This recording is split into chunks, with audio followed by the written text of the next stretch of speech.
with so many of these people in the top levels, it's hard. How much of the top 10 in DFW is HMO again? 5, 4. Yeah, I believe. exactly. You can be like, oh darn, team kill. Yeah, but like, yeah, right. But Tibs, yeah, the rest of T-Lock represent. But what am I saying now? Tibs, someone who's been doing pretty excellent lately. Last week made his first top 8. I feel like he's also just been attending a little more. But yeah, last week made his first top 8. This week defeating Autonomous, as we saw on stream earlier, but also off stream defeating Eclipse, someone who, you know, if you asked at the beginning, so probably a favorite to win the tournament. That is a huge W for Tibs. Yeah, and you could say, you know, matchup inexperience, this or that, but Tibs, I would talk to Tibs a little after, and he was like, oh yeah, I've been like beat by Eclipse like a million times, but I, you know, made the necessary adjustments, and I think he's kind of playing a little bit out of his gourd today, so good stuff to him. Out of his gourd. Absolutely bonkers. My friend One Piece says that all the time, and just the way he says it is always really funny. So whenever someone else says it, I just like hear it ringing in my head. Yeah, it happens a lot. Like you have inside jokes that only you get, and you think about it. I just realized that only 2 people I've ever heard say out of their gourd are Palu players. Really? Yeah, you and him. There's something in the water. Suppose so. Something in Palu's bathwater. Yeah, but there's some water coming out of this hydrant over here, but... Sick segue. Big fan. It was something. I really appreciate the attempt. I just want that to be known. I did my best. Sometimes that's the hardest thing about commentating is like, how do I get from this tangent to the beginning of like the first 15 seconds of this match? Yeah, but this is like honestly, like feast your eyes while you can, because this is not a matchup you will see very much, honestly. Yeah, this is a rare delicacy, as it were. Yeah, but Tibs versus N, 2 people. So you would think, you know, as crewmates, they fight each other a lot, but honestly, we don't really hang out much. And when we do, we're not really playing Smash. And if we are playing Smash, we're just playing random. It's not serious. Yeah, no, I feel you for sure. So yeah, it'll really depend on. Honestly, it feels like an uphill battle for Ken. This seems like kind of a hellish matchup. So I feel like this is as good a time as any to talk about it. What's the HMO lore? Like, what started HMO? Because I don't remember seeing it when I would watch some Smash 4 stuff, and I mostly watched like Melee PM, so I never really was super associated. So I'm interested to hear like where this crew came from. Yeah, so HMO was originally a Smash 4 crew. I think like the founders were Zillion and Batrakuta, or previously Spiff. But yeah, they just got more and more people. Like in Ultimate, like all their characters just randomly got really good, and all of us like randomly started, or all of them randomly started stepping up.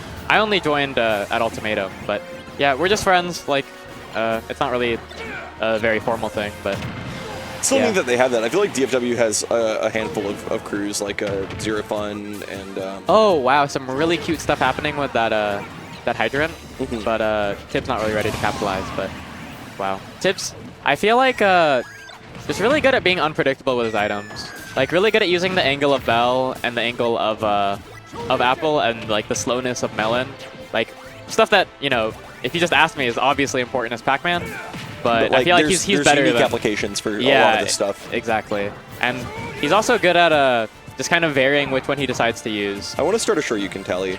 Yeah. And I mean, I don't blame him, but that fair killing, kind of a decent emergency kill option for Ken. And making it work there, but yeah. N's, what's it called? Patience will definitely be tested against Tibs. Tibs, like, not the most campy Pac-Man for sure, but he definitely knows how to put you in a bad situation if you're not paying attention. Yeah. I say that lovingly. Yeah, right. There's like a set between Sinji and Jen where Sinji just constantly like lets himself be explosive flamed and runs to the ledge. And that's definitely not what Tibs does, at least. Yeah. That's actually really funny. Yeah. But yeah, Tibs like racking up damage so well and not giving N any of these kinds of ins that he wants. Absolutely. And I wouldn't be surprised if this is like a pretty poor matchup for Ken, because Pac-Man is... Oh, wow. That was so cute! Back throw into the apple. That was so cute, actually. So going back to what you were saying earlier about using these projectiles in like novel ways, I feel like just having an active hitbox there and just throwing him right into it was just brilliant. Yeah, and oh my gosh, put in such a scary situation there. He would have made it back at least, but I wouldn't want to stare that Shoryuken in the face. Neither would I. Now, how is he going to find the skill? I think he might have tried to shield grab that Nair, and yeah, that's not going to work out, especially not as Pac-Man. Yeah, this is like the really juicy percent, but... Great play off ledge there. I think he was really smart to just delay himself just enough to be able to counter hit. Yeah. Ooh, oh, whoa! that was so sick! What is going on? Tibs' brain is gigantic. Yeah, whether or not that's completely intentional, but that water, like, sending that Galaxian on a magical space journey. But good stuff. But that was godlike. That was so cool. Also good stuff from N, catching Tibs, you know, lacking in the air, just anti-airs him with that Shoryuken, just like in Street Fighter. Pac-Man is such a character. Yeah. I understand that. I don't know. I do not know that. how else to put it. He is a character. He's a goofy little guy. He's got all his little fruits. He's a little lad. Look at him go. Yeah, he's got the F smash that's like unreasonably strong. Why are the ghosts so big? Oh gosh. Okay. Yeah, he's surviving at least. You know, not the biggest dirt box to get, you know, super boned by that, but oh, I'm surprised I didn't send him into a tech situation. That fair. Yeah, me too. But yeah. And bringing this all the way back. Good parry. Oh, that's so scary. Oh, rolls out. Okay. Now, how will these players find the kill? I feel like I know how Ken's gonna find the kill, but yeah, that's may a be a little foregone conclusion. A little tougher for Pac-Man. That bell is, you know, one of his best tools for it. Yeah, bell just gives you so much safe area to just like be like, anything in this area, if you get hit by it, I'm going to kill you now. Oh, I really like the way he's using his different fruit, and yeah, that key is beating everything, especially the Hadoken. I was about to say that key is key, and then I realized that was redundant. I mean, you're right. Yeah. You're not wrong. Oh, that's a big punish. Yeah. Yeah, you cannot whiff grabs like that. I'm super impressed by how well Tibs played that entire game, though. He was just like really on point, using like all of his options to zone super effectively. Yeah. Because Ken has just as a result of having a predefined jump arc on like he can jump straight up or at you or away, and that's it.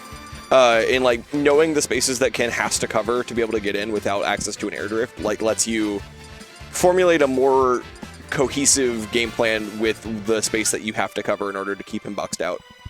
Yeah, and just like really good stuff from Tibs. I feel like he also just played well out of, or maybe it was hard for N to get it started, but just not many of the traps were really working out for N.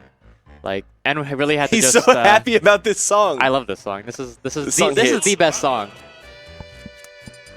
I'm just listening. This song absolutely hits. I'm just gonna groove out for the next 10 seconds. Yeah. Never mind. It's starting up the game. Yeah, it's okay. We'll have more than enough time to listen to this song. Plenty of time. Pac-Man's on the screen, so let's just not really worry about that. But I mean, if any character is gonna challenge him, it is Ken, because when he gets in, he punishes you pretty heavily. Yeah. I actually don't think I've heard the song before, so it's nice hearing like a new song on Animal Crossing stage. Oh wow. Okay. What frame is Hydrant? Something I've never seen in my life before. That was bananas. Yeah. So is that a Pac-Man fruit? What was it? Bananas? No. Okay. Good to know. It might be in the game. I don't know. I haven't played Pac-Man enough. But what was I saying? Yeah, like in the air, Hydrant is a projectile, and any hitbox like kind of nullifies it. But I guess once it hit the ground, something happened. I don't know. Really strange stuff. But I mean, Tibs at least getting. That was a cute idea to try to cover tech away and tech in. Just throw the what was it? The orange, I think, up on the right, and then up. Sure, you can to the left. Yeah. Just Tibs really good at just being unpredictable. I feel like some Pac-Man using the water and to does confirm. The move that you never see in your life, the hard F tilt, the funny little punch. But it works there. It sends out a pretty poor angle and it kills. That's the punch that every 8-year-old that just took karate does when they come home with their gi on. And they're like, "Mom, look what I can do." Yeah. But yeah, but again, something I think like Tibs is really good with is. Like, some Pac-Man, I feel like, know, like, 4 tricks. And those are their 4 tricks, and they know how to do them, and they'll do them in bracket. They'll do all 4 of them in each game. Pac-Man, or Tibs knows, like, all of them. And, yeah, I mean, that's what I was talking about. That up-tilt hard jab, if, caught at the, perfect spot, even on Pac-Man, who has this smaller hurt box, will catch them really well. Yeah, that'll get them. But...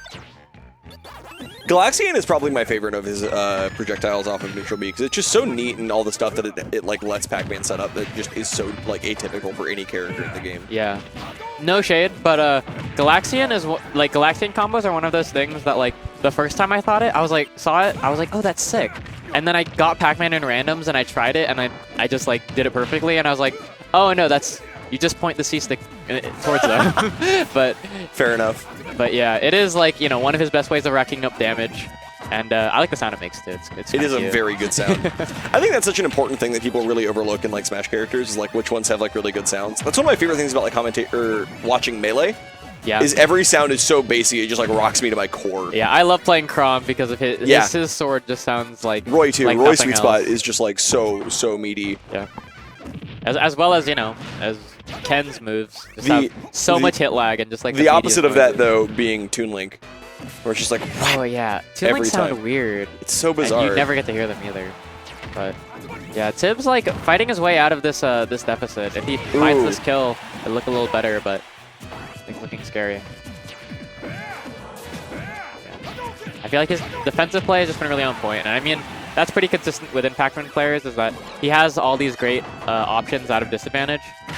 Oh, but yeah, that bell out of shield gonna punish. Good stuff. Something I'm surprised it's the first time I saw it. I feel like that's a pretty good option, but yeah, I do too. It covers a very narrow space, but like the reward on that is just so incredible that it just seems like very worthwhile. Yeah, but specifically against Ken, he like really wants to land inside of your shield with that nair. Yeah. So it's something that I think would work out pretty well. How's he making it back? Oh, great parry, but I mean, didn't really do a ton. Ken's parry sound always gets me so excited. Oh wow, his confirm getting messed up by the Shoryuken and getting caught in all that hit lag on the Hydra. Oh, this is so scary. Do not give Ken a wall. Never. That is a horrifying prospect. But he makes it back. Oh, focuses straight focus. through the bell. Good stuff. Oh, and how is N gonna get out of this corner?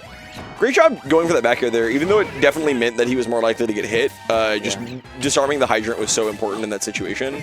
Oh, I'm pretty sure that's not what he wanted, but I mean... It would have looked really cool anyway. Tibbs makes it out, and Tibbs now with the lead. Tibbs has really made this his own. Yeah. Now, how is he going to find the kill? He has no more bell, and yeah, that confirm off of down tilt's going to be it. Great play from Tibbs, though. He did that. He just played very, very solidly. So did N. But, you know, when push came to shove and just had a little bit more out of each interaction. Yeah. I really liked what I was seeing from Tibbs. I'm excited to see more from him. Because if, like, last week was top 8 and we saw, like, we're seeing this week. Yeah. Like, I'm really excited to see him grow as a player locally. Yeah, I think that was, like, one of the first times in a good while that he's fought N. Like, I think he's going to take some things to heart. I think he probably feels good after that. Like, he played really well. But just when the time came to find the kill, N was just able to find it, and it was tougher for Tibs.